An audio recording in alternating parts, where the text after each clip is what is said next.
ആത്മീയ യുദ്ധം അല്ലെങ്കിൽ ഒരു സ്പിരിച്വൽ വാർഫെയർ എന്ന വിഷയത്തെ കുറിച്ച് വിപുലമായിട്ട് നമ്മൾ അറിയേണ്ടത് ആവശ്യമാണ്. ഉള്ളത് അപ്പൊ ഏതെല്ലാം രീതിയിലാണ് സാത്താൻ നമ്മളോട് ഇടപെടുന്നത് എന്നതിന്റെ മേഖലയെ നമ്മൾ അറിയുമ്പോൾ കർത്താവിന്റെ ശുശ്രൂഷ ഏതെല്ലാം നിലയിൽ നമുക്ക് ബെനിഫിറ്റായി സാത്താൻ നമ്മളോട് അല്ലെങ്കിൽ സാത്താൻ നേരിട്ട് നമ്മളോട് യുദ്ധം ചെയ്യുന്നില്ല, ഇവിൾ സ്പിരിറ്റ് മുഖാന്തരമാണ് സാത്താൻ പ്രവർത്തിക്കുന്നത്.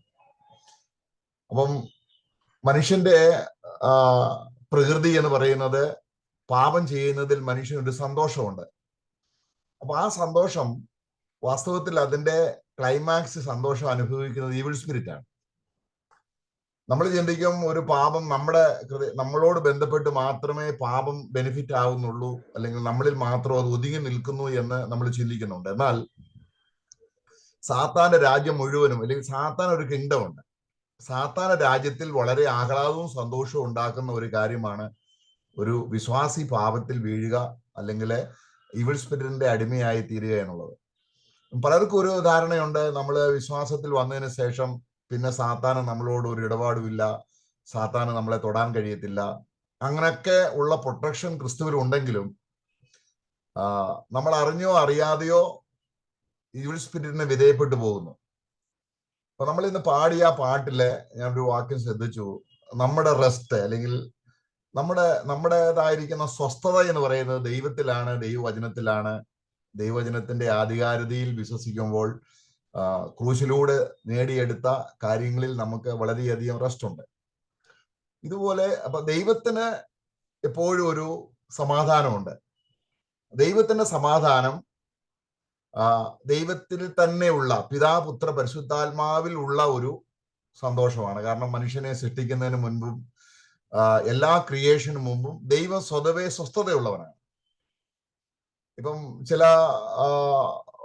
സഭകൾ, കൾട്ട് സഭകൾ പഠിപ്പിക്കുന്നുണ്ട്, ദൈവത്തിന് ഒരു ഫെലോഷിപ്പ് ചെയ്യാൻ വേണ്ടിയാണ്, ദൈവത്തിന് മിണ്ടാനും പറയാനും ഒക്കെയുമുള്ള ഒരു കൗണ്ടർ പാർട്ടായിട്ടാണ് സഭയെ ദൈവം അല്ലെങ്കിൽ മനുഷ്യനെ സൃഷ്ടിച്ചത് എന്നൊക്കെ സാധാരണ നമ്മൾ കേൾക്കാറുണ്ട്. എന്നാൽ ദൈവം പിതൃപുത്ര പരിശുദ്ധാത്മാവാം ത്രിയേക ദൈവം കംപ്ലീറ്റ് സ്വസ്ഥതയുള്ളവനാണ്. ദൈവത്തിന് പുറത്തു നിന്നൊരു സ്വസ്ഥത ദൈവത്തിന് വേണ്ട. ദൈവം അവനിൽ തന്നെ സ്വസ്ഥതയാണ്. എന്നാൽ സാത്താന്റെ ആളത്വം സംബന്ധിച്ചും ഈവിൾ സ്പിരിറ്റിന്റെ ആളത്വം സംബന്ധിച്ച് നമ്മൾ നോക്കുമ്പോൾ അവർക്ക് തന്നെ സ്വസ്ഥതയില്ലാത്ത ജീവികളാണ്. ദൈവത്തിന്റെ കൺട്രോളിൽ നിന്നും അന്യപ്പെട്ട് കഴിഞ്ഞ സാത്താനും സൈന്യങ്ങളും, കോടിക്കണക്കിന് മില്യൺ ഈവിൾ സ്പിരിറ്റുകളുണ്ട്. ഈ ഈവിൾ സ്പിരിറ്റുകൾക്കൊന്നും അവരിൽ തന്നെ സ്വസ്ഥതയില്ല. പിന്നെ അവർ കണ്ടെത്തുന്ന സ്വസ്ഥത എവിടെയാണ്? പാപികളിൽ, മനുഷ്യരിലാണ് ഇവരെ സ്വസ്ഥത കണ്ടെത്തുന്നത്. അപ്പൊ സാത്താൻ അല്ലെങ്കിൽ ഈവിൾ സ്പിരിറ്റ് നമ്മൾ പാപം ചെയ്യുന്നതിലൂടെ സ്വസ്ഥത അനുഭവിക്കുന്നു എന്ന വലിയൊരു ഒരു മർമ്മം നമ്മൾ ശരിക്കും മനസ്സിലാക്കും. നമ്മൾ പാപം ചെയ്യുന്നെങ്കിലും, ഇൻഡിവിജ്വലായിട്ട് ചെയ്യുന്നെങ്കിലും, നമ്മളിപ്പോ ഒരു കാര്യത്തിൽ നമ്മളിപ്പോ ഒരു സിനിമ കണ്ട് എൻജോയ് ചെയ്യുന്നു. ആ സിനിമ കണ്ട് എൻജോയ് ചെയ്യുമ്പോൾ അതിനകത്തൊരു സന്തോഷമുണ്ട്. പക്ഷെ അത് നമ്മൾ മാത്രമല്ല അതിൽ പങ്കാളിയാകുന്നത്. അതിൻ്റെ സന്തോഷം അനുഭവിക്കുന്ന ഒരു അധോലോകമുണ്ട് എന്ന് നമ്മൾ മനസ്സിലായില്ലെങ്കിൽ നമ്മൾ എത്രയോ നാള് ഈ സാത്താന്റെ സന്തോഷിപ്പിക്കുന്ന രീതിയിലായിപ്പോയി എന്ന് നമ്മൾ അറിയേണ്ടിയിരിക്കുന്നു. നമുക്ക് വചനത്തിൽ നിന്ന് ഒരു വാക്യം വായിക്കാം.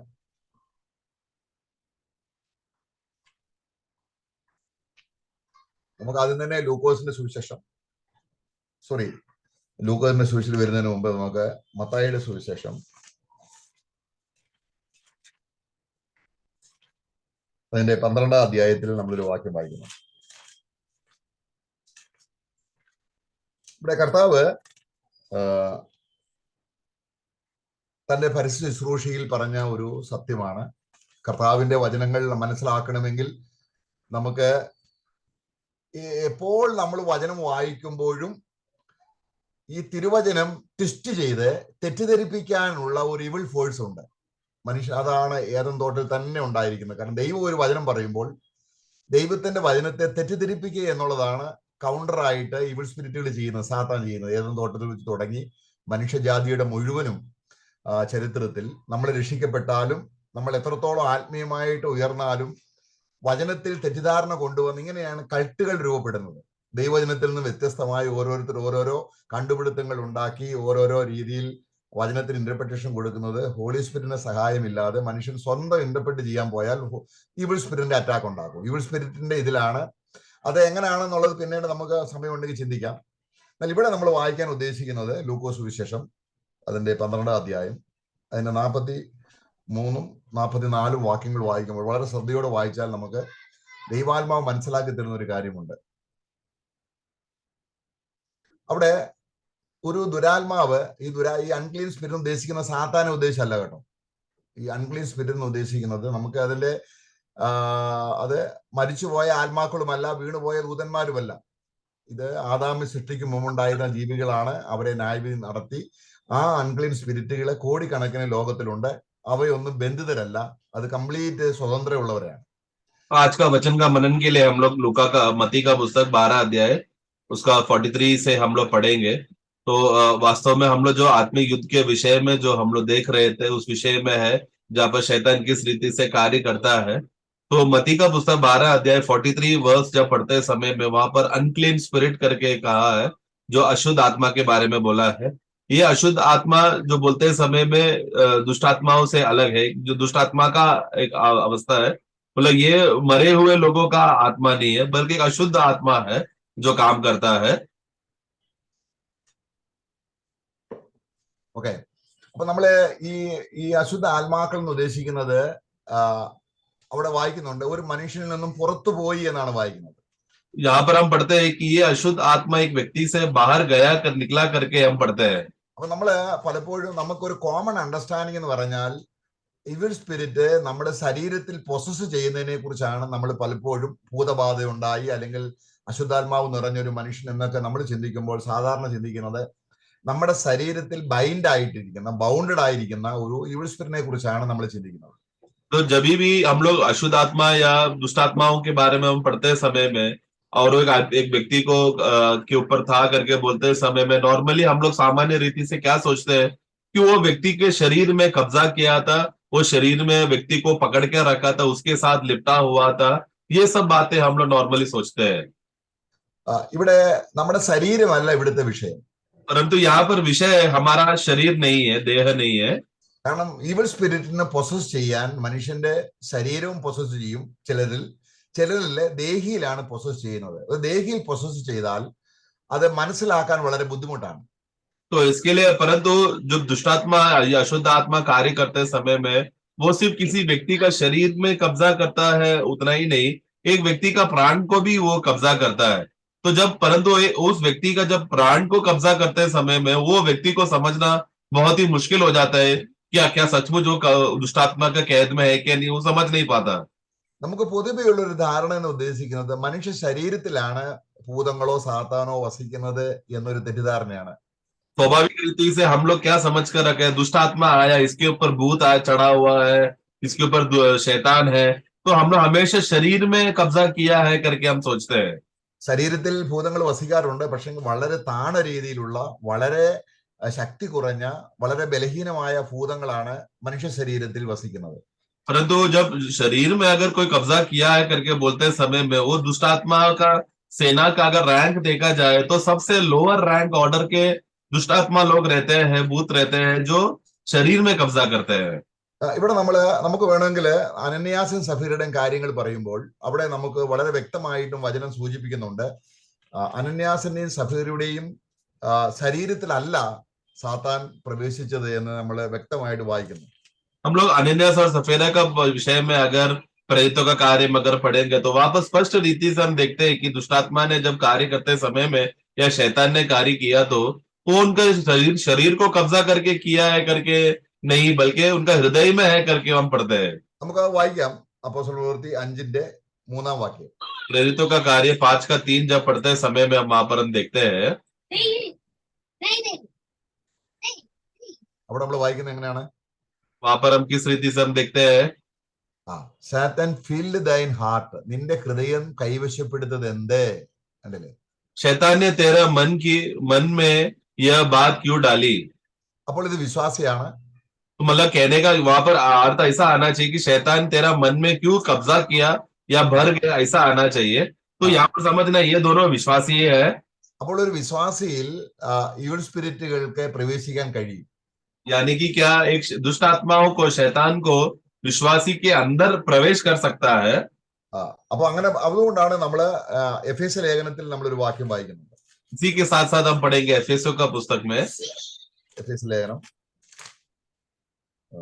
അതിന്റെ 4-ാം അധ്യായത്തിൽ अध्याय 4 അതിന്റെ 27-ാം വാക്യം, उसके 27वां वाक्य में हम पढ़ते हैं, और शैतान को अवसर ना दो। അപ്പം സാത്താന് പ്ലേസ് കൊടുക്കരുത് എന്ന് പറയുമ്പോൾ നമ്മുടെ ശരീരത്തിൽ പ്ലേസ് കൊടുക്കരുത് എന്നുള്ള അർത്ഥത്തിലല്ല, നമ്മുടെ ഹൃദയത്തിൽ സാത്താൻ ഇടം കൊടുക്കുക എന്ന് പറഞ്ഞാൽ അർത്ഥം നമ്മുടെ ഉള്ളിലേക്ക് പ്രവേശിക്കാതെ തന്നെ പുറത്തു നിന്നുകൊണ്ട് നമ്മുടെ ഹൃദയത്തെ ഭരിക്കാനും നിയന്ത്രിക്കാനും ഈവിൾ സ്പിരിറ്റിന് കഴിയും. तो यहाँ पर अवसर ना दो करके बोलते समय में अगर करेक्ट परिभाषा पढ़ेंगे तो शैतान को जगह ना दो करके होना चाहिए, परंतु वो जगह कहाँ पर, शरीर का बात नहीं है, हमारा प्राण का है। अब शैतान या दुष्टात्मा सेना है या दुष्टात्मा है, अशुद्ध आत्मा है, ये लोग सब पहले ही ऑलरेडी बाहरी रीति से हमारा परिस्थिति को नियंत्रण करके हमें गिराने का कोशिश वो लोग करते हैं, वो कर भी रहे हैं। അപ്പൊ ഇവിടെ നമ്മൾ വായിക്കുകയാണ്, കർത്താവ് പറഞ്ഞ ഈ വചനത്തിലെ മത്തായിയുടെ സുവിശേഷം 12-ാം അധ്യായത്തിൽ ഒരു ഭൂതാത്മാവ്, ഒരു ഭൂതം ഒരു മനുഷ്യനെ വിട്ടുപോയി. मती का पुस्तक 12 अध्याय उसका 43 में पढ़ते समय में वहां पर हम देखते हैं कि एक अशुद्ध आत्मा एक मनुष्य से निकला। പിന്നെ സംഭവിച്ചത് എന്താണ്? फिर क्या वहां पर हो रहा है? ആ മനുഷ്യ, ആ ആത്മാവിന്, ആ ദുരാത്മാവിന് പിന്നെ സ്വസ്ഥത കിട്ടിയില്ല. फिर वो दुष्ट നോക്കണം, റെസ്റ്റ് കണ്ടോ, റെസ്റ്റ്. वो खुश नहीं था। അവിടെ വായിക്കുന്നത് അവന് സ്വസ്ഥതയില്ല. അവന് അവിടെ നീരില്ലാത്ത സ്ഥലം എന്ന് പറയുന്നത് നമ്മള് അക്ഷരീയമായിട്ട് വെള്ളം ഒഴുകുന്ന സ്ഥലത്തെ കുറിച്ചല്ല. तो वहां पर फिर वो सुखी जगह में विश्राम ढूंढते फिरता रहा, और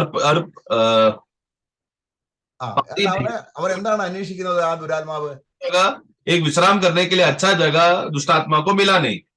അപ്പൊ അതുവരെയും ഈ മനുഷ്യനിൽ വസിച്ചപ്പോൾ അതിന് റെസ്റ്റ് ഉണ്ടായിരുന്നു, നീരോട്ടമുള്ള സ്ഥലമായിരുന്നു. അതിന്റെ അർത്ഥം മനുഷ്യനെ കൊണ്ട് പാവം ചെയ്യിക്കുന്നതിൽ ഉള്ള സന്തോഷം ഈവിൾ സ്പിരിറ്റുകൾക്കാണ് കൂടുതൽ കിട്ടുന്നത്. तो मतलब ये वाक्य से एक बात स्पष्ट है कि एक टाइम था जहां पर ये अशुद्ध आत्मा जब ये मनुष्य के अंदर रहते समय में वो सुखी से जिया, विश्राम के साथ जिया।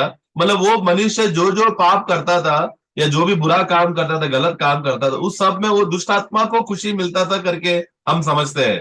നമ്മളിപ്പോ നോക്കുക, നമ്മളിപ്പോ ഒരു രാജ്യത്തിൽ ഒരാള് ഡെമോക്രസി അല്ലെങ്കിൽ ജനങ്ങള് ഒരു മനുഷ്യനെ തിരഞ്ഞെടുത്ത് മന്ത്രിയാക്കുന്നു. ആ മന്ത്രിക്ക് ഭയങ്കര സന്തോഷമാണ്. കാരണം തന്റെ വകുപ്പിൽ ഉന്നത സ്ഥാനം കിട്ടിയപ്പോൾ അദ്ദേഹത്തിന് ഭയങ്കര സന്തോഷമായി. മനുഷ്യരെ ഭരിക്കുന്ന ഒരു തലം എന്ന് പറയുന്നത് ഈ ഈവിൾ സ്പിരിറ്റുകൾക്ക് അതുപോലെ ഒരു മനുഷ്യനെ ഭരിക്കാൻ കിട്ടുക എന്ന് പറയുന്നത് ഈവിൾ സ്പിരിറ്റിന് ഭയങ്കര സന്തോഷമുള്ള ഒരു കാര്യമാണ്. उदाहरण के लिए देखा जाए तो लोकतंत्र में अगर हम देखा जाए, डेमोक्रेसी में हम क्या देखते हैं कि जब एक व्यक्ति चुनाव जीत जाता है तो उसको बहुत खुशी मिलता है। क्यों? क्योंकि उसने उस चुनाव में वो जीत कर अभी वो लोगों के ऊपर अधिकार कर सकता है बोलकर, वो फ्रीडम उसको मिला बोलकर वो खुशी है। उसी तरह दुष्टात्मा को जब एक व्यक्ति को अंदर कार्य करके वो दुष्टात्मा अगर वो व्यक्ति को नियंत्रण करने हो पाया तो वो दुष्टात्मा उसमें बहुत खुश है। അപ്പം ഈ ദുരാത്മാക്കൾക്ക് സ്വസ്ഥതയില്ല എന്ന് പറഞ്ഞാൽ പാപം ചെയ്യാൻ ഒരു വ്യക്തിയെ കിട്ടാതിരിക്കുമ്പോൾ ഇതിന് അസ്വസ്ഥത കൂടുകയാണ്, ഇതിന് അസ്വസ്ഥത ഉണ്ടാകുന്നത്. അപ്പം ഈ ഈവിൾ സ്പിരിറ്റിനും സാത്താനും ഉള്ള സ്വസ്ഥത എന്ന് പറയുന്നത് പാപം ചെയ്യുന്നതിലാണ്, ദൈവത്തിനെതിരെ നിൽക്കുന്നതിലാണ്, മനുഷ്യനെ നശിപ്പിക്കുന്നതിലാണ്, മനുഷ്യന് നന്മ വരാതെ അവൻ നാശത്തിലേക്ക് പോകുന്നതിലാണ് സാത്താന് സന്തോഷം. परंतु यहाँ पर हम क्या पढ़ते हैं 43 में, मती 12:43 में, कि उसको एक सूखा जगह वहां पर अवस्था हो गया जहां पर वो दुष्टात्मा विश्राम करने के लिए नहीं हो पाए और वो ढूंढ रहा जगह। इसका मतलब क्या है कि ये मनुष्य के अंदर मनुष्य जो पाप करते रहना चाहिए था उसका अवस्था अभी ये व्यक्ति के अंदर नहीं हो पा रहा है, जिसके वजह से दुष्टात्मा निराश है। अभी दुष्टात्मा और शैतान ये सब क्या चाहते हैं कि मनुष्य हमेशा निरंतर पाप करते रहे, उस पाप का कार्य में बने रहे और आखिरी में वो व्यक्ति नरक में चले जाना चाहिए। അപ്പം ഈ ദുഷ്ടാത്മാവിന് എന്ത് സംഭവിച്ചത്? तो यहाँ पर ये अशुद्ध आत्मा को क्या हो गया? എനിക്ക് കർത്തൃത്വം ചെയ്യുവാൻ എന്റേതായിരിക്കുന്ന ഇവിൾ നേച്ചർ പ്രകടമാക്കി മനുഷ്യന്റെ മനസ്സിനെ തിന്നാൻ ഒരു സ്ഥലവും കിട്ടാത്തത് കൊണ്ട് അവൻ പറയുകയാണ്, ഞാൻ പാർത്ത മനുഷ്യന്റെ അടുക്കിലേക്ക് തന്നെ തിരികെ പോകും. तो अभी जब वो दुष्टात्मा ने देखा कि जिस रीति से मुझे स्वतंत्र होकर काम करने के लिए जो मनुष्य मुझे मिला था, वो मनुष्य मुझे अभी ये नहीं मिल रहा है, वो व्यक्ति से बाहर निकल गया, जिसके वजह से वो दुख हो गया. इसीलिए अभी दुष्टात्मा को पूर्ण रीति से काम करने नहीं हो पा रहा है. इसलिए अब वो निर्णय ले रहे कि मैं वापस उसी मनुष्य के पास जाऊंगा. പക്ഷെ അവൻ അവിടെ തിരിച്ചു വന്നപ്പോൾ അവന് ആ മനുഷ്യനിൽ കർത്തൃത്വം കിട്ടുന്നില്ല. കാരണം അവിടെ എന്തൊക്കെയോ ഒരു മാനസാന്തരത്തിന്റെ ചില സിമ്പിൾസ് അവിടെ കണ്ടു. तो परंतु जब 44 वाक्य में पढ़ते समय में जब वो दुष्टात्मा लौट कर आते समय में उसने देखा कि वो जिस अवस्था में वो पहला व्यक्ति था वैसा नहीं है, बल्कि उसमें बहुत से बदलावट आ गया है, मन फिरावट की कुछ बातें उसमें देखने लगा. അത് ശൂന്യമായി, അത് അടിച്ചു വാരി വൃത്തിയായി കിടക്കുന്നു. मतलब वो ऐसा है कि मानो झाड़ू मारकर अच्छे रीति से साफ करके सजाकर रखा है करके हम देखते हैं. ഈ സ്പിരിറ്റ് വളരെ ശക്തി കുറഞ്ഞതും ജ്ഞാനം കുറഞ്ഞതുമായ, അല്ലെങ്കിൽ വിക്കഡ്നെസ് ചെയ്യാൻ അത്രത്തോളം പവർ ഇല്ലാത്ത ഒരു സിംഗിൾ സ്പിരിറ്റ് ആണ്. तो ये अशुद्ध आत्मा मतलब एक अकेला आत्मा था, मतलब और रैंक में बहुत कम था, बहुत कमजोर था. ये दुष्ट आत्मा ज्यादा अशुद्धता काम नहीं कर सकता, छोटा मोटा अशुद्धता काम कर सकता है, इसलिए छोटा ऑर्डर का छोटा रैंक का दुष्ट आत्मा है ये. അതുകൊണ്ട് അവനും ചെയ്തിട്ട് എന്ത് ചെയ്തു? തന്നേക്കാൾ ദുഷ്ടതയേറിയ, കാരണം ഇങ്ങനെ ഒരു വെറും മാനസാന്തരം മാത്രമുള്ള ഒരു വ്യക്തിയെ കീഴടക്കാനുള്ള കഴിവുള്ള വേറെ ദുഷ്ടാത്മാക്കളെ കൊണ്ടുവന്നു. तो इसके लिए अभी ये दुष्टात्मा क्या कर रहा है? अपने से भी ज्यादा ताकतवर वाला दुष्टात्माओं को वो लेकर आ रहा है. मतलब वो क्या देख रहा है कि ये मनुष्य जिसके अंदर मन फिरावट का कुछ काम आ गया, यानी कि थोड़ा साफ सफाई हो गया उसके जीवन में, उसके लिए उस साफ सफाई अवस्था से गिरा सके, ऐसा ताकतवर दुष्टात्माओं को लेकर आकर ये व्यक्ति को गिराने के लिए देख रहा है. പിന്നെ നമ്മൾ ആ മനുഷ്യന്റെ അവസ്ഥ നേരത്തേക്കാൾ മോശമായതിന്റെ അർത്ഥം ആ മനുഷ്യൻ ആദ്യം പാപം ചെയ്തതിനേക്കാൾ കൂടുതലായിട്ട് പാപം ചെയ്ത് ജീവിക്കാൻ ഇടയായി തീർന്നു. അപ്പൊ ഇവനിൽ ചെയ്യുന്ന പാപം ഈ ദുരാത്മാക്കൾക്ക് റെസ്റ്റ് കൊടുത്തു എന്നല്ലേ നമ്മൾ വ്യക്തമാക്കുന്നത്. तो इसके अभी क्या हो गया? उस मनुष्य का पिछली दशा से भी पहले से भी बुरा हो जाता है. मतलब क्या, अगर ये दुष्टात्मा 7 और दुष्टात्माओं को लेकर ये व्यक्ति के अंदर घुस गया, तो उसका मतलब यहाँ पर क्या बताना चाहता है? पिछले से भी बुरा मतलब क्या? अभी दुष्टात्माओं को पहला जितना नियंत्रण मिल रहा था, पाप कर कर खुशी मिल रहा था, उससे ज्यादा अभी और अधिक खुशी से दुष्टात्मा ये मनुष्य को गिराने के लिए, पाप करने के लिए मौका मिल रहा है. जिसके वजह से क्या हो गया? ज्यादा पाप करने से दुष्ट आत्मा ज्यादा आनंद कर रहा है करके हम समझते हैं. അപ്പൊ ഇവിടെ നമ്മള് ദൈവം നമ്മുടെ കണ്ണുകളെ തുറന്ന് നമുക്ക് ഈ രീതിയിൽ പലപ്പോഴും നമ്മള് സാത്താന് സന്തോഷിക്കാൻ നമ്മളൊരു ഇരയായി തീർന്നത് നമ്മള് ദൈവത്തിന്റെ ആത്മാവ് കാണിച്ചു തരുമ്പോൾ നമുക്ക് വളരെ പശ്ചാത്തലവും നമ്മുടെ അറിവില്ലായ്മ നിമിത്തം നമുക്ക് വളരെയധികം കർത്താവിനോട് ഇങ്ങനെയുള്ള നമ്മളെ സ്നേഹിക്കാനാണ്. ഇവിടെ ഒരു വ്യക്തി മാനസാന്തരപ്പെട്ട എങ്കിൽ തന്നെയും ആ വ്യക്തി വീണ്ടും ജനനം പ്രാപിക്കാത്ത ഒരു സ്ഥിതിയാണ്. ഇനി വീണ്ടും ജനനം പ്രാപിച്ചാൽ തന്നെയും നമുക്കറിയാം നമ്മുടെ ദേഹിയിലേക്ക് ചിന്തകൾ കൊണ്ടുവന്ന്, നമ്മുടെ ദേഹിയിലേക്ക് പാപ ചിന്തകൾ കൊണ്ടുവന്ന് അതിലൂടെ എൻജോയ് ചെയ്യാം. നമ്മൾ എവിടെ പാപം എൻജോയ് ചെയ്യുന്നോ അതിന്റെ ക്ലൈമാക്സ് റെസ്റ്റ് എടുക്കുന്നത് സാധാരണയാണ്.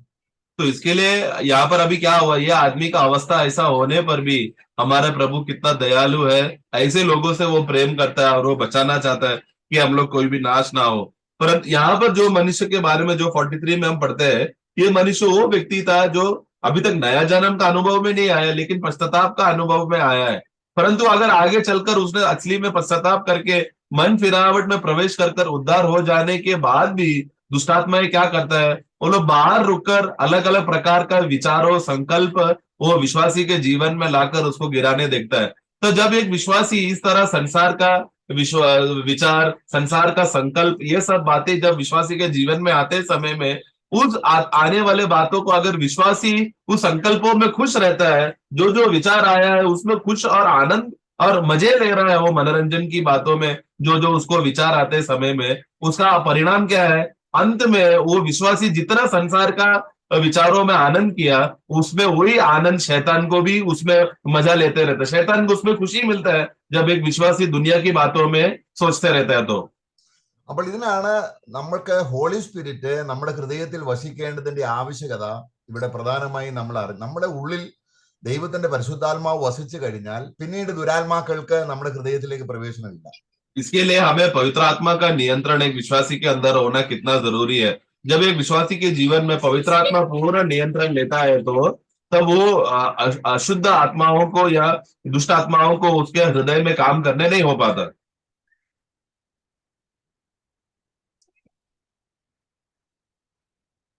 അപ്പോൾ ഇവിടെ നമുക്ക് അപ്പം ദൈവത്തിന്റെ ഇവിടെ നമ്മൾ മനസ്സിലാക്കേണ്ട ഒരു കാര്യം, ദൈവത്തിന്റെ ആത്മാവ് നമ്മുടെ മനസ്സിലോ ദേഹിയിലോ അല്ല പരിശുദ്ധാത്മാവ് വസിക്കാൻ ആഗ്രഹിക്കുന്നത്. പരിശുദ്ധാത്മാവ് എപ്പോഴും ഒരു ശുദ്ധ ബോധത്തിൽ അല്ലെങ്കിൽ നമ്മുടെ മനസാക്ഷിയെ ആത്മാവിലാണ്, इंट्यूशनिലാണ് ആത്മാവ് പരിശുദ്ധാത്മാവ് വസിക്കുന്നത്. तो इसके लिए पवित्र आत्मा जब निवास करते आते समय में कोई मनुष्य का मन, प्राण या शरीर में नहीं निवास करता, बल्कि उस मनुष्य का आत्मा जहां पर उसका विवेक और अंतर्ज्ञान उस भागों में है, पवित्र आत्मा निवास करता है जो मनुष्य का आत्मा में है।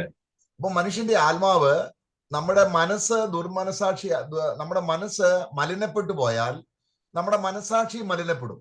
तो एक विश्वासी का मन अगर भ्रष्ट हो जाता है, खराब हो जाता है, तो उसी के साथ साथ उसका विवेक भी अशुद्ध हो जाता है। അതുകൊണ്ട് ദൈവാത്മാവിന്റെ ഒരു കംപ്ലീറ്റ് അബൈഡിങ് നമ്മുടെ മനസാക്ഷിയിൽ ഉണ്ടാകേണ്ടതിന് യേശുക്രിസ്തുവിന്റെ കാൽവരി ക്രൂശിലെ പ്രവൃത്തിയെയും യേശുക്രിസ്തു രക്തം ചിന്തി മരിച്ചതിനെയും കുറിച്ച് നമുക്ക് നല്ല ഒരു ഉത്ബോധ്യം ഉണ്ടാകണം. इसलिए वो विश्वासी के जीवन में जहां पर उसका विवेक अगर अशुद्ध हो जाता है तो उस विवेक में भी पूर्ण रीति से पवित्र आत्मा का नियंत्रण में बने रहकर विवेक अगर शुद्ध अवस्था में रहना है तो वो विश्वासी हमेशा प्रभु यीशु मसीह ने कलवरी क्रूस में उसके लिए जो कार्य किया है उस बात का बोध और ज्ञान में, उसका विचार में हमेशा बने रहना चाहिए। അപ്പം സാത്താന് പൊതുവെ സ്വസ്ഥതയില്ല. शैतान को सामान्य रीति से विश्राम नहीं है। മനുഷ്യ ദേഹികളെ പാപം ചെയ്യിപ്പിക്കുമ്പോൾ ഉണ്ടാകുന്ന സന്തോഷമാണ് ഈവിൾ സ്പിരിറ്റിനുള്ളത്. दुष्टात्माओं को और शैतान को कब खुशी मिलता है? जब वो मनुष्य को पाप में गिराता है और मनुष्य उस पाप में गिरकर पाप को के साथ जीते समय में, उस पाप में मजे लेते समय में, जब एक शैतान देखता है कि मनुष्य पाप में मजे ले रहा है तो तब शैतान को, दुष्टात्माओं को खुशी मिलता है। ദുഷ്ടന് സമാധാനമില്ല എന്ന് പറയുന്നത് പൊതുവെ ദുഷ്ടാത്മാക്കൾക്കോ സാത്താനോ സമാധാനമില്ല. എന്നാൽ മനുഷ്യാത്മാവിനെ, മനുഷ്യ ശരീരത്തെയും മനുഷ്യ ദേഹിയെയും പാപത്തിന് കിട്ടുമ്പോൾ ഇതുങ്ങൾക്ക് റെസ്റ്റ് കിട്ടുന്നു, ഇതുങ്ങൾക്ക് സന്തോഷം ഉണ്ടാകുന്നു. तो एक दुष्ट को कभी शांति नहीं है करके हम पढ़ते समय में सामान्य रीति से देखा जाए तो दुष्टात्माओं को, शैतान को, अशुद्ध आत्माओं को, उन लोगों को कोई भी शांति नहीं। परंतु जब एक मनुष्य दुष्टात्मा का अधीन होकर वो दुष्टता का कार्य करता है, बुरा काम करता है, पाप करता है, ये जब दुष्टात्मा के नियंत्रण में करते समय में उस व्यक्ति के अंदर दुष्टात्मा को विश्राम मिलता है, उस व्यक्ति का बुरा काम को देखकर दुष्टात्मा को शांति मिलता है। അപ്പോൾ ഒരു വിശ്വാസിയുടെ ഹൃദയം മുഴുവനും ദൈവാത്മാവിൽ കൺട്രോൾ ആയി കഴിയുമ്പോൾ ഈ വിശ്വാസിയെ എങ്ങനെങ്കിലും അവനിൽ ഒരു സ്വാധീനത കിട്ടാൻ വേണ്ടി ജഡത്തിന്റെ ചിന്തകൾ മനുഷ്യ മനസ്സിലേക്ക്, ഈ വിശ്വാസിയുടെ മനസ്സിലേക്ക് ജഡത്തിന്റെ ചിന്തകൾ സാത്താൻ ഇട്ടുകൊടുക്കും. तो इसके लिए परंतु जब वो विश्वासी बन जाता है, उद्धार होकर पवित्र आत्मा का नियंत्रण में आ जाता है तो शैतान को वो पसंद नहीं। इसलिए शैतान हमेशा कोशिश करता रहता है कि अभिलाषाओं का और शारीरिक चिंताओं का, भावनाएं और इच्छाएं, संकल्प कैसा भी करके विश्वासी का मन में लाए ताकि विश्वासी वो संकल्प कर शारीरिक बातों का अभिलाषा करते रहे। അപ്പൊ ഇവിടെ നമ്മള് എഫെസ്യ ലേഖനം 6 അധ്യായം അതിന്റെ 16 വാക്യത്തിൽ, एफेसो 6 का 16 में जब हम पढ़ते हैं, എഫെസ്യ ലേഖനം 6ന്റെ 16 വാക്യം, एफेसो 6 का 16 में हम देखते हैं, और उस सब के साथ विश्वास का डाल लेकर तुम स्थिर रहो, जिसे तुम उस दुष्ट के सभी जलते हुए तीरों को बुझा सको। എന്താണ് ഇവിടെ നമ്മൾ വായിക്കുന്ന ദുഷ്ടന്റെ തീയമ്പുകൾ എന്താണ്? तो वो क्या है? दुष्ट के सभी जलते हुए तीरों को, उसको हम लोग क्या समझ सकते हैं, क्या है वो? നമ്മുടെ മനസ്സിലേക്ക് വിടുന്ന പാപചിന്തകളാണ്. സഡൻലി ഒരു ഫ്ലാഷ് പോലെ നമ്മൾ ഒരു കാരണവും കൂടാതെ നമ്മളിലേക്ക് ദുർചിന്തകൾ വരും. मतलब अचानक से हमारा मन में एक फ्लैश जैसे, एक चित्र के जैसा एक दुष्ट विचार हमारे अंदर आ जाता है, एक ऐसा संकल्प आ जाता है, एक ऐसा चिंता आ जाता है जो हमने सोचा भी नहीं होगा, अचानक आ जाता है। ये शैतान का काम है जो विश्वासियों को बार बार लाता है। ഉദാഹരണമായിട്ടാ ഇപ്പൊ നമ്മളിപ്പം സഭയിൽ ഒരു സഹോദരൻ എന്നോട് അങ്ങനെ പറഞ്ഞല്ലോ, പെട്ടെന്ന് നമ്മുടെ ഉള്ളിലേക്ക് ഒരു ഫ്ലാഷ് ചിന്ത വരും. എന്നിട്ട് എന്ത് ചെയ്യും? അതിനെ നമ്മൾ എക്സ്പ്ലോർ ചെയ്യും. അവൻ അങ്ങനെ ചെയ്തല്ലോ എന്നുള്ള ഒരു വികാരം ഉളവാക്കി നമ്മളിൽ പകയുളവാക്കും. करेक्ट. तो इसके लिए हम उदाहरण के लिए मंडली में कलीसिया में जीते समय में एक भाई ने हमारे साथ अच्छे से बात नहीं किया, तो ऐसा परिस्थिति होते समय में शैतान क्या करेगा, हमारे अंदर बुरा विचार और संकल्प लाएगा, और उस संकल्प के वजह से उस भाई के खिलाफ हमारे अंदर बुरा, उसके ऊपर गुस्सा आने के लिए, देश आने के लिए, उसके ऊपर ईर्षा आने का तरह का भावनाएं हमारे अंदर उत्पन्न करवाता है. ഒരുപക്ഷെ ശരിയോ തെറ്റോ നോക്കിയാൽ നമ്മൾ ശരിയായിരിക്കാം, എങ്കിലും ഒരു തെറ്റ് അല്ലെങ്കിൽ നമ്മുടെ ഭാഗം ശരിയാണെങ്കിൽ പോലും വേറൊരു സഹോദരനെതിരെ നമ്മുടെ ഉള്ളിൽ മൾട്ടിപ്പിൾ ആയിട്ട് വികാരങ്ങൾ കൊണ്ടുവന്ന് ഒരു പക ഉൽപ്പാദിപ്പിക്കുന്ന രീതിയിൽ ഈവിൾ സ്പിരിറ്റ് പ്രവർത്തിക്കും. शायद हमारा कोई गलती नहीं रहेगा, सामने वाला भाई का गलती रहेगा, और हमने अच्छा व्यवहार किया, अच्छा स्वभाव किया रहेगा, तो भी शैतान का उद्देश्य क्या है कि भाइयों के खिलाफ, अब मसीह के हमारे भाइयों के खिलाफ पूरा बुरा विचार लाए, गलत गलत संकल्प लाए, इस तरह हमारे अंदर गुस्सा, क्रोध, इस तरह का भावनाओं को उत्पन्न करे, ताकि हम भाई को नफरत करें. നമുക്ക് സാധാരണ ട്രാപ്പ് നമുക്ക് അറിയാതെ അതിൽ വീണു പോകുന്നത്, ഇത് നമ്മൾ വായിക്കുമ്പോൾ ഒരുപാട് എക്സ്ട്രീം ആയി പോയെന്ന് ചിന്തിക്കരുത്. ഇത് വചനമാണ്. വചനത്തിന്റെ സീരിയസ്നെസ് നമ്മൾ മനസ്സിലാക്കണം. അവിടെ ലേഖനം അതിന്റെ 4-ാം അധ്യായം. मैं कोई इधर इधर का बात कर रहा हूं करके ऐसा नहीं सोचना प्रियो, ये वचन के में लिखा हुआ बातें हैं, जो वचन में से हमें ये बात को समझना है. एफएसी को पुस्तक अध्याय 4 में हम पढ़ते हैं, 4-ാം അധ്യായത്തിന്റെ 25-ാം വാക്യം. 4 का 25 में हम पढ़ते हैं, ആകയാൽ ഫോഷ്ക്ക് ഉപേക്ഷിച്ച്, इस कारण झूठ बोलना छोड़कर. ഇങ്ങനെ പറയുമ്പോൾ നമ്മൾ ചിന്തിക്കുന്നത് എന്താ, നമ്മള് ഫോഷ്ക്ക് എന്ന് ഉദ്ദേശിക്കുന്നതിനെ കുറിച്ച് നമുക്ക് കൺവിൻസ് ചെയ്യും. ഹോളി സ്പിരിറ്റിനാൽ കൺവിൻസ് ആകാത്തത് കൊണ്ട് ഫോഷ്ക്ക് എന്ന് ഉദ്ദേശിക്കുന്ന ഒരു കള്ളം പറയുന്നതിനെ കുറിച്ചാണ്. तो हमें क्या लगता है, पवित्र आत्मा से सही रीति से बोध ना मिलने की वजह से, ये वचन का क्लियरिटी ना मिलने की वजह से हमें क्या लगता है, एक छोटा सा झूठ बोल दिया है, ये वाक्य ऐसा बोल रहा है, झूठ नहीं बोलना सामान्य रीति से, वो अर्थ में हमें लगता है. परंतु अगर सही अर्थ बताएंगे तो, എന്നാൽ കർത്താവ് ഇത് പറയുന്നുണ്ട്, സാത്താൻ ഫോഷ്ക്ക് പറയുന്നവനും അവന്റെ അപ്പനുമാകും എന്ന് പറഞ്ഞാൽ ഈ ഭൂമി സംബന്ധമായ കാര്യങ്ങൾ. നമുക്ക് ഇതിന്റെ ക്ലിയറിലേക്ക് നമ്മൾക്ക് ശരിക്കും ഇത് മനസ്സിലാക്കണം. നമുക്ക് യോഹന്നാന്റെ സുവിശേഷം അതിന്റെ 3-ാം അധ്യായത്തിലേക്ക് വരുമ്പോൾ നമ്മൾ വാർഫെയറിനെ കുറിച്ചാണ് സംസാരിക്കുന്നത്. നമ്മൾ പലപ്പോഴും ഇരയായിക്കൊണ്ടിരിക്കുകയാണ് ഈവിൾ സ്പിരിറ്റിന്, പക്ഷെ നമ്മളത് അറിയുന്നില്ല. प्रभु ने शैतान के बारे में क्या कहा, शैतान हमेशा झूठ बोलता है और झूठ का वो पिता है. तो शैतान का एक बहुत बड़ा धोखा है जो विश्वासियों के जीवन में वो लाता है, झूठ बोलने का ये परिस्थिति, और विश्वासी लोग इसको समझ नहीं पाते, पहचान नहीं पाते. ना जाने कितने बार प्रियो हम लोग जाने अनजाने में दुष्टात्माओं का हम लोग उसका शिकार बन जाते हैं. बहुत बार दुष्टात्माएं, अशुद्ध आत्माएं हमें धोखा देते हैं और हम उनके जाल में हम लोग गिर जाते हैं. യോഹന്നാന്റെ സുവിശേഷം 3-ാം അധ്യായം അതിന്റെ 31-ാം വാക്യം. യോഹന്ന 3 का 31 में हम पढ़ते हैं, മേലിൽ നിന്ന് വരുന്നവൻ എല്ലാവർക്കും മീതിയുള്ളവൻ. എന്നിട്ട് കർത്താവ് പിന്നെ പറയുകയാണ്, ഭൂമിയിൽ നിന്നുള്ളവൻ ഭൗമികനാകുന്നു, ഭൗമികമായത് സംസാരിക്കുന്നു. ഈ ഭൗമികമായത് സംസാരിക്കുന്നതിനെയാണ് ഫോഷ്ക്ക് എന്ന് തിരുവചനം പറയുന്നത്. तो वहां पर प्रभु कहता है कि जो ऊपर से आया है वो सर्वोत्तम है, परंतु जो पृथ्वी से आया है वो पृथ्वी का है और पृथ्वी की ही बातें करता है. पृथ्वी की बातें करता है मतलब क्या, जो स्वर्ग का बात नहीं है वो है पृथ्वी का बात. पृथ्वी का जो बातें है वो स्वर्ग के खिलाफ बात है और वो सब झूठ है जो शैतान कहता है. ഇപ്പൊ നമ്മളിപ്പോ ഭൂമിയിലുള്ളതല്ല. ഇപ്പൊ നമ്മളിപ്പോ നോക്കുക, നരേന്ദ്രമോദി ആണ് ഇന്ത്യയിലെ നമ്മുടെ പ്രധാനമന്ത്രി എന്ന് നമ്മൾ പറയുമ്പോഴും അതിനകത്തൊരു സത്യമുണ്ടെങ്കിലും അത് ഫോഷ്ക്കാണ്, അത് നിലനിൽപ്പില്ലാത്തതാണ്, താൽക്കാലികമാണ്, ടെമ്പററി ആണ്. ഏതൊരു ടെമ്പററി ആയിട്ടുള്ള കാര്യങ്ങൾക്ക് സ്വർഗവുമായി ബന്ധമില്ലാത്തതിനെയാണ് നമ്മൾ ഫോഷ്ക്ക് എന്ന തിരുവചനത്തിൽ വായിക്കുന്നത്. तो हमें झूठ क्या है करके समझना है प्रो. ये दुनिया की जो भी बातें, भूमि में जो भी बातें चल रहा है, अभी हमारे दुनिया में जो अधिकार चल रहा है, अभी हमारा प्रधानमंत्री जो है नरेंद्र मोदी है, तो ये भूमि के स्तर में देखा जाए तो ये कितना बड़ा सच है करके हम लोग ये बात मान ले, तो भी वो अधिकार कितना समय तक है, टेम्पररी के लिए कुछ समय तक ही है.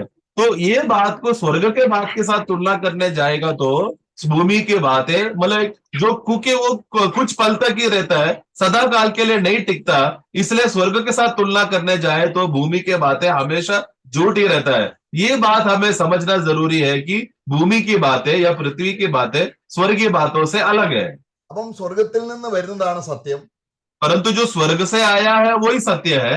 ആ സത്യ ആരും ആ സാക്ഷ്യം, ആ ടെസ്റ്റ് മണി, അതിന്റെ 32-ാം വാക്യത്തിൽ പറയുകയാണ്, അത് സ്വർഗത്തിൽ നിന്ന് വന്ന ക്രിസ്തുവും ക്രിസ്തുവിനോട് ബന്ധപ്പെട്ട കാര്യങ്ങളുമാണ് റിയാലിറ്റി. ഞാൻ തന്നെ വഴിയും സത്യവും ജീവനുമാകുന്നു.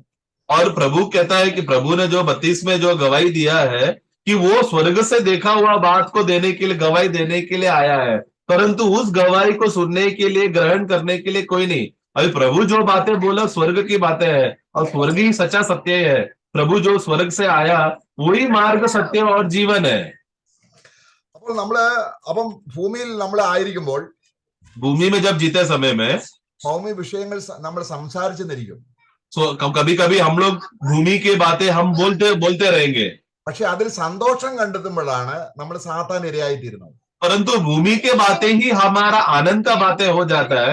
भूमि അതുകൊണ്ട് സഭയിലുള്ള വ്യക്തികൾ സത്യവചനത്താൽ വീണ്ടും ജനിച്ചവരാണ്. സ്വർഗത്തിലെ വചനത്താൽ പരിശുദ്ധാത്മ ജനിച്ചവരായതുകൊണ്ടാണ് 4:25 നമ്മൾ എഫെസ്യർ 4:25 ആകയാൽ ഫോഷ്ക ഉപേക്ഷിച്ച്, അപ്പൊ ഫോഷ്ക എന്ന് പറയുമ്പോൾ ഭൂമിയോട് ബന്ധപ്പെട്ട താൽക്കാലികമായ വിഷയങ്ങൾ പരസ്പരം സംസാരിച്ച് ഒരു സഭയിൽ സഹോദരന്മാർ എന്റർടൈൻ ചെയ്യുമ്പോൾ, അതിന്റെ 5-ാം അധ്യായം താപ്പോട്ട് പറയുന്നുണ്ട് ഇവിൾ സ്പിരിറ്റ് എങ്ങനെയാണ് നമ്മളെ വഞ്ചിക്കുന്നത്. ഇങ്ങനൊന്നും പറഞ്ഞാലും ഒരു കുഴപ്പവും ഇല്ല എന്ന രീതിയിൽ മനുഷ്യ മനസ്സിനെ ഒരു മന്ദീഭവിച്ച അവസ്ഥയിലാക്കാൻ ഇവിൾ സ്പിരിറ്റിന് കഴിയും. तो भूमि के बातें ही है जो झूठ का बातें, जो हमने एफएसओ को पुस्तक 4:25 में हम पढ़ते हैं। भूमि के बातें क्या करें, अभी हम दुनिया में जीते समय में शायद भूमि का कुछ बातें उधर उधर बोल दिया रहेगा, लेकिन मंडली में आकर भूमि का बातें ही बोलते रहना, वो भूमि का बात ही सच है, वही हमारा मनोरंजन है, उसके बगैर काम नहीं होगा। इसलिए हमेशा मंडली में भूमि के बातें बात करते रहना, यही है सबसे बड़ा धोखा जो शैतान विश्वासियों के जीवन में लाता है। कि मंडली, क्योंकि विश्वासी लोग स्वर्ग का सत्य वचन से उन लोग का उद्धार हुआ है, वचन से नया जन्म पाते समय में स्वर्ग से था वो आया हुआ वचन, और स्वर्गीय बातों के लिए प्रभु ने हमको अलग किया है, नया जन्म दिया है। वो विश्वासी जब भूमि की बातों में बात कर कर, उसी में तसल्ली ढूंढकर, उसी में तृप्त होकर, भूमि के बातों को मनोरंजन बनाकर मंडली में बात कर रहा है, तो वहां पर है विश्वासी लोग शैतान के जाल में फंसकर वो लोग कार्य उसी के जाल में गिर गए हैं। നമ്മൾ 5:6 വാക്യം വേർത്ത വാക്കുകളാൽ കണ്ടോ, 5:6 വാക്കുകളാൽ 5-ാം അധ്യായത്തിന്റെ 6-ാം വാക്യം 5:6 हम लोग पढ़ते समय में कोई तुम्हें व्यर्थ बातों में धोखा ना दे। അപ്പൊ വേർത്ത വാക്ക് എന്ന് പറഞ്ഞാൽ എന്താണ്? व्यर्थ बातें क्या है? ഈ ഭൂമി സംബന്ധമായ താൽക്കാലിക വിഷയങ്ങൾ അവിടെ നമ്മൾ വായിക്കുന്നുണ്ട്. പൊട്ടച്ചൊല്ല്, കളിവാക്ക്, ചേർച്ചയില്ലാത്ത ഒന്നും. കാരണം യേശുക്രിസ്തു ഒരു മനുഷ്യാത്മാവിനെ നേടാൻ വേണ്ടി അവനെ കഷ്ടാനുഭവങ്ങളിൽ ആക്കി തീർത്ത ദൈവത്തിന്റെ സീരിയസ്നെസ് കണക്കിലെടുക്കാതെ അവന്റെ അധരങ്ങളിലൂടെ പൊട്ടച്ചൊല്ല്, കളിവാക്ക്, ചേർച്ചയില്ലാത്ത കാര്യങ്ങൾ പറഞ്ഞ് നമ്മളെ ജീവിക്കുമ്പോൾ ഇതിനൊന്നും ശിക്ഷ, ഇത് ദൈവത്തെ പരിഹസിക്കാൻ സാത്താൻ നമ്മളെ ഉപയോഗിക്കുകയാണെന്നുള്ള ബോധ്യം നമുക്ക് ഉണ്ടാകുന്നില്ല. ഇതാണ് സ്പിരിച്വൽ വാർഫെയറിൽ നമ്മൾ ശ്രദ്ധിക്കേണ്ട വിഷയം. तो आत्मिक युद्ध में जब होते समय में सबसे बड़ा तत्व हमें समझना है, हम लोग आत्मिक युद्ध में है। इस आत्मिक युद्ध में शैतान क्या करता है कि वो हमें हमेशा व्यर्थ बातों में हमें फंसा के रखता है। व्यर्थ बातें क्या है, जो वाक्य 4 में हम पढ़ते समय में निर्लज्जता की बातें या मुंडता की बातें और ठट्टे उड़ाने वाली बातें, ये सब बातें मंडली में आकर लोग उसको सामान्य है बोलकर चलता है, थोड़ा मजाक मस्ती करेगा चलेगा बोलकर, इस तरह का मनोभावना में जीने वाले लोग वास्तव में शैतान के अधीन में फंसे हुए लोग, और वो लोग पहचान नहीं पा रहे, समझ नहीं पा रहे। इसलिए धोखा ना खाओ, इसमें जगत के लोगों को इसके ऊपर उसका न्याय है करके वाक्य 6 में पढ़ते हैं, परंतु हमें इस बातों से हमें बाहर रहना है, इससे निकल जाना है, ये सब बातों को हमें प्रोत्साहन नहीं करना है। അപ്പൊ നമ്മൾ ഇനി ആ സത്യത്തിലേക്ക് വരികയാണ്. നമ്മൾ ആ സത്യം എന്ന് പറഞ്ഞ ഉയരത്തിലെ കാര്യങ്ങളാണ്. तो हमें इसलिए सच्चाई की बातों पे आना, व्यर्थ बातों से, झूठ बातों से हटकर सत्य की बातें के लिए। सत्य बातें कहां से आया है? स्वर्ग से आया है। നമുക്ക് ഒരു വാക്യം കൂടെ യാക്കോബൻ ലേഖനത്തിൽ 3-ാം അധ്യായം വായിക്കുകയാണ്. याकूब का पुस्तक उसका 3रा अध्याय में हम पढ़ते हैं, 3:14 उसका 3:14 നിങ്ങൾക്ക് ഹൃദയത്തിൽ, അവിടെ നമ്മൾ ആ വാക്യം വളരെ നമ്മുടെ പ്രായോഗിക ജീവിതത്തിൽ വളരെയധികം നമ്മൾ അറിയാതെ തന്നെ ഒരാൾ ഒരു അഭിപ്രായം പറയുമ്പോൾ അതിനോട് സഹകരിച്ചില്ലെങ്കിൽ പെട്ടെന്ന് നമുക്ക് ആ വ്യക്തിയോട് ദേഷ്യം തോന്നും, പക തോന്നും. ഇതൊക്കെ ഇമ്മീഡിയറ്റ്ലി നമ്മുടെ ഹൃദയത്തിൽ അതിരുന്നാൽ സൂര്യാസ്തമത്തിന് മുൻപേ കിട്ടുന്നില്ലേ? ഹലോ കേൾക്കുന്നുണ്ടോ? ഹലോ. അതിന് 14-ാം വാക്യം, എന്നാൽ നിങ്ങൾ ഹൃദയത്തിൽ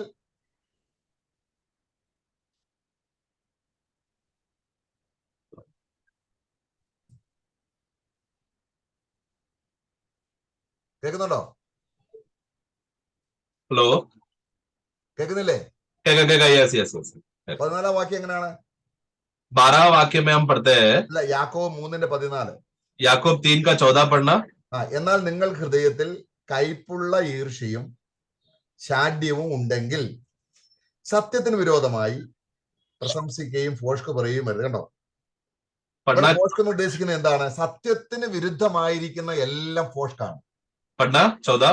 पर यदि तुम अपने मन में कड़वी डाहों और विरोध रखते हो तो सत्य के विरोध में घमंड ना करना और ना तो झूठ बोलना। तो देखो वहां पर जब तुम्हारी हृदय में डाह या विरोध की बातें जब रहते समय में, वो क्या हो रहा है? वो सत्य का विरोध हो रहा है।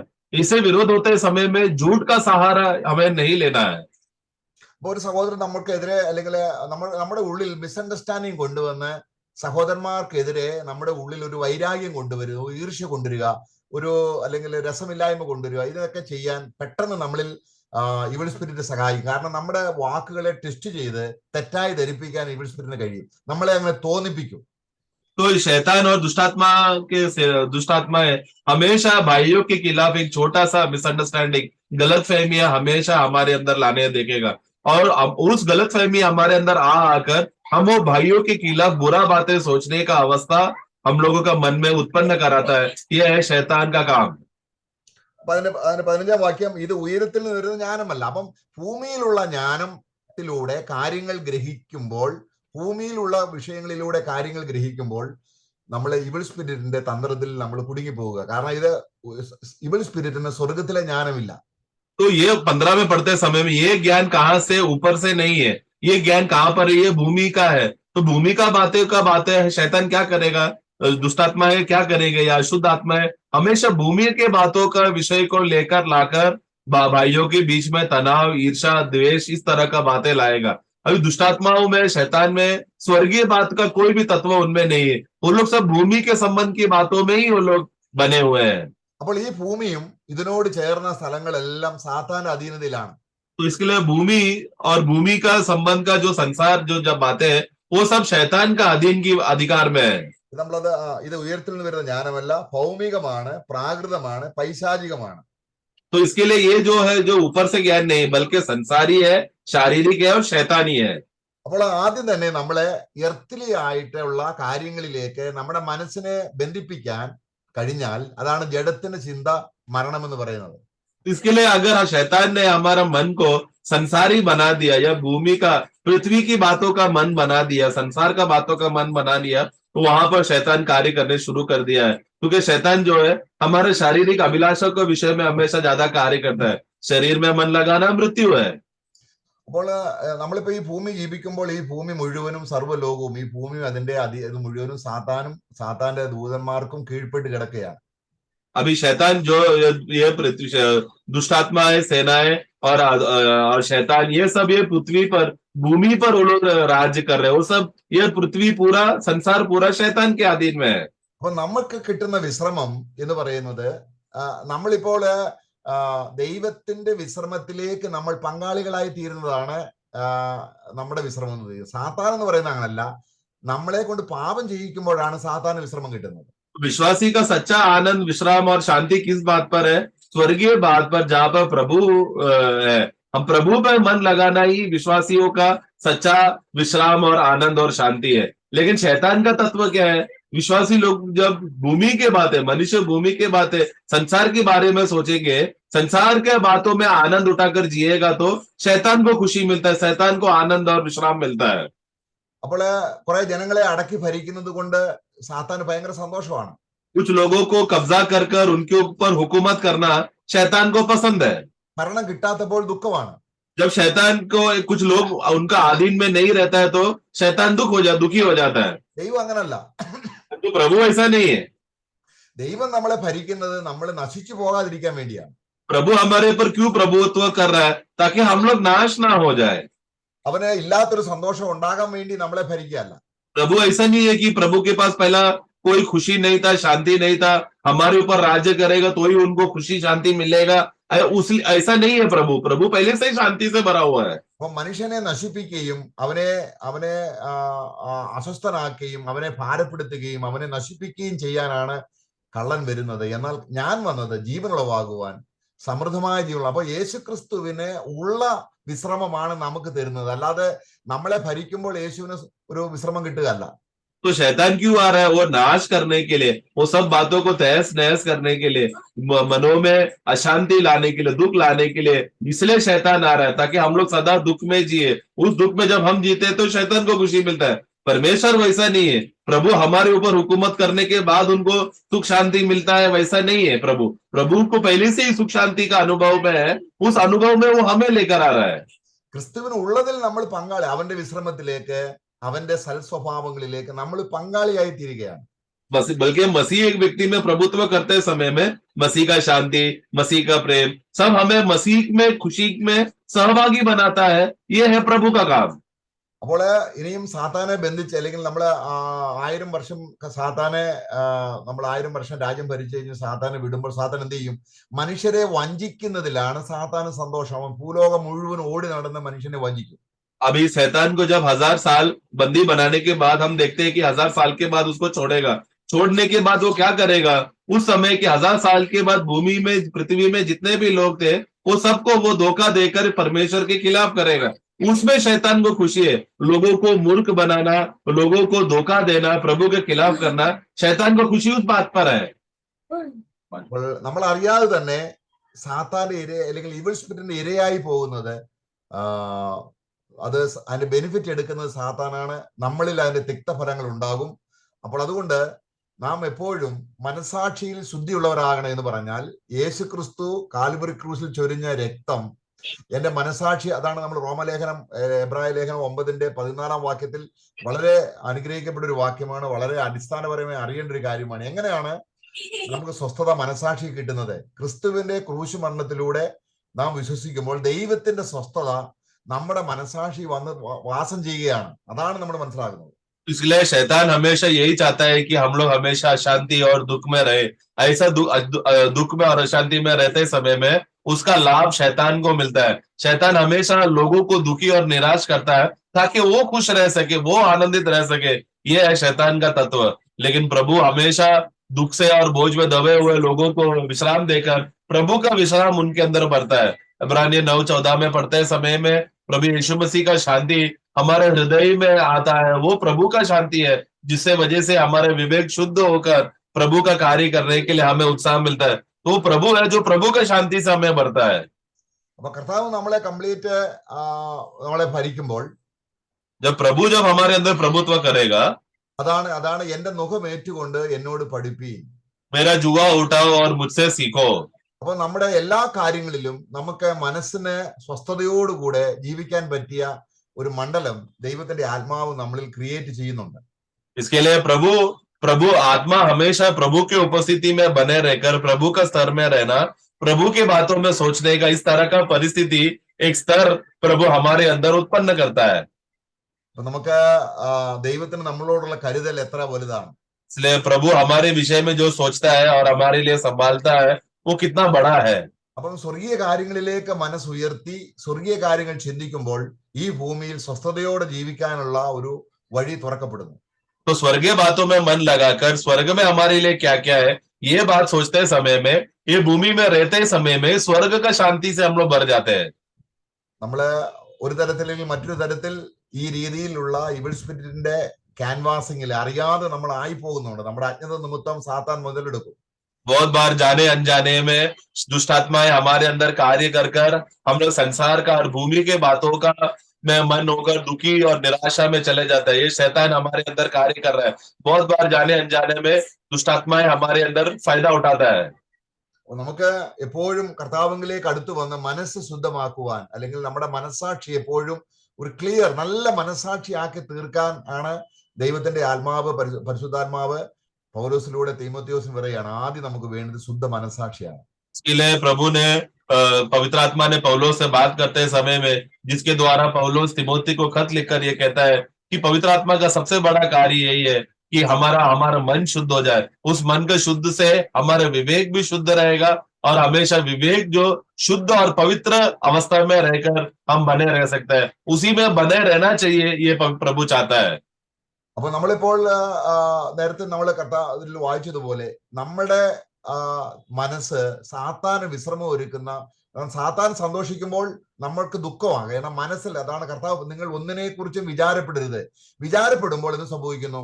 നമ്മൾക്ക് ദുഃഖം ഉണ്ടാകുകയും സാത്താൻ മുതലെടുക്കുകയും ചെയ്യും. കാരണം നമ്മൾ ദുഃഖിക്കുന്നതാണ് സാത്താന് സന്തോഷം.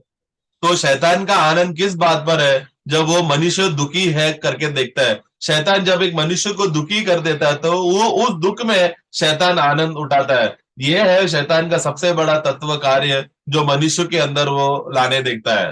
കാരണം നമ്മൾ അറിഞ്ഞോ അറിയാതെയോ എപ്പോഴും ദുഃഖിതർ, എന്തെങ്കിലും ഒരു കാര്യത്തിൽ, മക്കളുടെ കാര്യമാണെങ്കിലും, ഭാര്യ ഭർത്താവിനെ കുറിച്ചാണെങ്കിലും, ജോലിപരമായ കാര്യം, വീടിന്റെ കാര്യം, എന്തെങ്കിലുമൊക്കെ നമ്മുടെ മനസ്സ് അസ്വസ്ഥതയായിട്ട് ഭാരപ്പെട്ടിരിക്കണമെന്നാണ് സാത്താൻ ആഗ്രഹിക്കുന്നത്. അതിലൂടെ സാത്താൻ സന്തോഷിക്കുക. കാരണം അതാണ് സാത്താൻ റെസ്റ്റ്. तो क्योंकि प्रभु ने कहा कोई भी बात पे तुम लोग चिंता ना करना, तो प्रभु जब ये कहा कि कोई बात पे चिंता ना होना, तो अगर चिंतित हो गया तो मतलब क्या है? शैतान ने हमारे अंदर कार्य किया। वो हमेशा हमारे घर का चिंता, हमारे बच्चों का चिंता, हमारे भविष्य का चिंता, इस तरह दुनिया की बातों का एक एक चिंता लाकर हमें टेंशन देकर हमें निराश कराकर उस निराशा में शैतान उसका फायदा उठा रहा है। ഏത് വിശ്വാസി, ഇപ്പൊ നമ്മള് ഈ ലോകത്തിലെല്ലാം ഉപേക്ഷിച്ച് കഴിഞ്ഞാലും നമുക്ക് പിന്നെയും നമ്മളെ അലട്ടുന്ന അസ്വസ്ഥതകൾ നമ്മളിൽ വരാം. तो इसके लिए कोई भी विश्वासी हो, चिंता आ गया तो वो शैतान के अधीन पर है।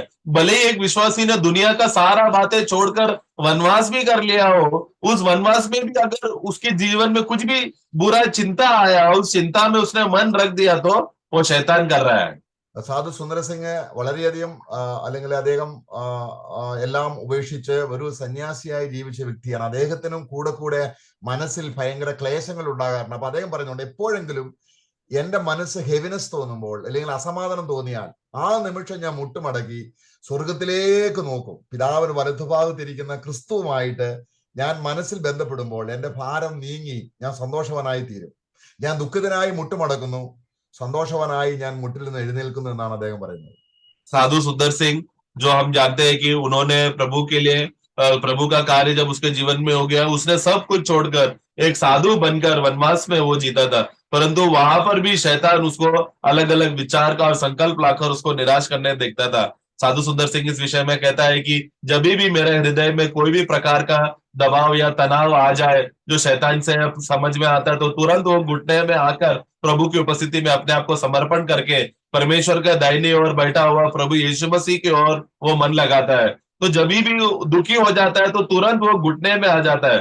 साधु सुंदर सिंह कहता है, मैं दुख में ही भले ही मैं घुटने में क्यों ना आ जाऊं, लेकिन उठते समय में मैं आनंद से उठता हूं। ये था साधु सुंदर सिंह का अनुभव। സോളമൻ പറയുകയാണ്, ഈ ആകാശത്തിന് കീഴിലുള്ളതെല്ലാം മായയാണ്, അത് അതിനൊരു ഒരു ഒരു സ്ഥിരതയില്ല, അത് നശിച്ചു പോകുന്നതാണ്. അങ്ങനെയുള്ള കാര്യങ്ങൾ നേടിയിട്ട് അദ്ദേഹം പറയാണ്, ഞാൻ എന്നെ തന്നെ നിരാശപ്പെടുത്താൻ തുടങ്ങി. എന്നാൽ ആകാശത്തിന് മുകളിൽ പിതാവിന്റെ വലത്തുഭാഗത്തിരിക്കുന്ന ക്രിസ്തുവാണ് നമ്മുടെ സമാധാനം എന്ന് നമ്മൾ അറിയുമ്പോൾ, നിരന്തരം ആ രീതിയിൽ നമ്മൾ ക്രിസ്തുവിനെ നോക്കിക്കാണുമ്പോൾ അവങ്കിലേക്ക് നോക്കിയവരുടെ മുഖം പ്രകാശിതമായി അവരുടെ ഹൃദയത്തിലേക്ക് ജീവന്റെ ഒളി വരികയും ജീവന്റെ പ്രകാശം വ്യാപരിച്ച് അവരെ സന്തോഷവാന്മാരാക്കി തീർക്കാൻ ദൈവത്തിന് കഴിയും. കാരണം ദൈവത്തിൽ തന്നെ സ്വസ്ഥതയും സമ്പൂർണതയുണ്ട്. അപ്പൊ ദൈവത്തിന്റെ സകല സമ്പൂർണതയും ദേഹരൂപമായി വസിക്കുന്നത്, സന്തോഷമാണെങ്കിലും സമാധാനമാണെങ്കിലും സ്വസ്ഥതയാണെങ്കിലും എല്ലാം അത് ബോഡിലി, അത് മനുഷ്യർക്ക് കിട്ടാവുന്ന രീതിയിൽ ഇരിക്കുന്നത് ക്രിസ്തുവിലാണ്. അതാണ് നമ്മള് കൊലോസ് ലേഖനത്തിന്റെ വിഷയം അതാണ്. तो इसके लिए हमें जब सोलोमन ने भी जब इस दुनिया में जीते समय में उसने अपने आंखों के सामने जो भी चीजें देखा वो सबको उसने अपना कब्जा किया, लेकिन आखिरी में कहता है कि ये दुनिया के नीचे, सूरज के नीचे की जो भी बातें हैं वो सब माया है, पृथ्वी में जो भी कुछ है वो सब माया है। पृथ्वी के ऊपर की बातें हैं जहां पर प्रभु विराजमान है, वही है सच्चा जगह जहां पर प्रभु का शांति निवास करता है। इसलिए प्रियो, प्रभु जो हमारे लिए स्वर्ग में पिता के दाहिनी ओर है, वहां पर मन लगाना ही सच्चा आनंद है, सच्चा खुशी है, जहां पर प्रभु हमारे लिए है। ये बात का मूल्यता है हमें समझना, जो कोलोसों का पुस्तकों में भी तत्व को हम देखते हैं। स्वर्गीय बातों में हमें मन लगाना है। അതുകൊണ്ട് ഒരു കാര്യം, നമ്മള് ദൈവവിഷയത്തിൽ അല്ലാതെ ഏതെങ്കിലും നിലയിൽ ദുഃഖം അനുഭവിക്കുന്നെങ്കിൽ സാത്താൻ ബെനിഫിറ്റ് എടുക്കും. इसके लिए प्रभु के बातों को छोड़कर दुनिया के कोई भी बात में उसको अगर हम लोग उसमें टेंशन लेकर उसमें अगर हम निराश हो जाते हैं तो उसका फायदा, लाभ, उसका परिणाम शैतान को उसको खुशी मिलता है। जब दुखी हो जाता है भूमि की बातों को लेकर, शैतान को आनंद मिलता है। നമ്മുടെ ജീവിതം മുഴുവനും സാത്താനെ സന്തോഷിപ്പിക്കാനാണ് നമ്മൾ ജീവിച്ചതെങ്കിൽ, हम अपने जीवन भर में क्या, पहले हमने जीवन में हम लोग क्या उद्देश्य था, जो भी हम लोग करते थे शैतान को खुशी करने के लिए ही हम अपना जीवन जी रहे थे। പാപം ചെയ്യുമ്പോൾ ഉണ്ടാകുന്ന സന്തോഷവും സാത്താന സന്തോഷമാണ്. ഏതെങ്കിലും നിലയിൽ ദുഃഖം അനുഭവിക്കുന്നതും സാത്താന സന്തോഷമാണ്. पाप करने की वजह से उसका जो मजा मिलता है एक मनुष्य को, वो मजा भी शैतान को खुशी देता है। और दुनिया में निराशा में जीते समय में एक मनुष्य निराशा में रहेगा तो उसका खुशी भी शैतान को मिलता है। കർത്താവ് നമ്മുടെ കണ്ണുകളെ തുറക്കട്ടെ. നമുക്ക് ഈ ആത്മീയ യുദ്ധത്തിൽ നമുക്ക് കൂടുതൽ പരിജ്ഞാനവും സാത്താനെ തോൽപ്പിക്കത്തക്ക രീതിയിലാണ് നമ്മളെ ദൈവം ആക്കി വെച്ചിരിക്കുന്നത്. इसके लिए प्रियो प्रभु हमारे आंखें खोले और सही रीति से प्रभु के बातें समझे। प्रभु ने जो कलवरी क्रूस से द्वारा जो हमको विजय दिया है, वो विजय इतना सामर्थ्य है कि शैतान के सब प्रकार के चतुराइयों से हमें विजय दे दिया है। उस अवस्था में प्रभु ने हमें रखा है। തന്നെയല്ല, നമ്മൾ ഈ സ്പിരിച്വൽ വാർഫെയറിനെ കുറിച്ചുള്ള ക്ലാസ്സുകളൊന്നും നമുക്ക് മനസ്സിലാകാതിരിക്കാനും, നമുക്ക് പെട്ടെന്ന് നമ്മുടെ മനസ്സിലേക്ക് ദുർചിന്തകൾ കൊണ്ടുവന്ന് അല്ലെങ്കിൽ ഒരു റിബല്യസ് മൈൻഡ് കൊണ്ടുവന്ന് നമ്മളെ എപ്പോഴും ട്രാക്കിലാക്കാൻ സാത്താൻ കഴിയും. और शैतान इतना सामर्थ्य है कि हम लोग ये जो आत्मिक युद्ध का जो अभी क्लास जो अभी चल रहा है, उसके खिलाफ बातें ना समझे और उसके विरुद्ध हमारा मन को तैयार कर प्रभु के खिलाफ करे, ये काम भी शैतान करता है। ഒരുപക്ഷെ നമ്മൾ അസ്വസ്ഥതയോടെ ആയിരിക്കും നമ്മൾ ഇങ്ങനെയൊക്കെയുള്ള കാര്യങ്ങൾ കേൾക്കുമ്പോൾ കൂടുതൽ അസ്വസ്ഥരായി തീരും. कभी कभी जब हम लोग मीटिंग में आते समय में आत्मिक युद्ध के बारे में संदेश रहते समय में हम लोग मीटिंग में आया है अशांति से आया और मीटिंग का संदेश सुनकर और अशांत हो जाते हैं। നമുക്ക് കർത്താവിനോട് പറഞ്ഞു, കർത്താവ്, നിന്റെ സന്തോഷത്തില്, നിന്റെ സമാധാനത്തില്, നിനക്കുള്ള എല്ലാത്തിലും എന്നെ പങ്കാളിയാക്കിയിരിക്കുന്നു. എനിക്കത് അനുഭവിക്കണം. എനിക്ക് നിന്നെ വേണം. എനിക്ക് നിന്നെ പൂർണ്ണമായിട്ടും വേണം. അങ്ങനെ ക്രിസ്തുവിന്റെ ലൈഫാണ് ദൈവം നമുക്ക് തന്നിരിക്കുന്നത്. ആ ലൈഫിനകത്ത് എല്ലാം അടങ്ങിയിട്ടുണ്ട്. സ്വസ്ഥതയും സമാധാനവും സന്തോഷവും വാർഫെയറിനുള്ള ജ്ഞാനവും എല്ലാം ക്രിസ്തുവിന്റെ ജീവനിൽ അടങ്ങിയിട്ടുണ്ട്.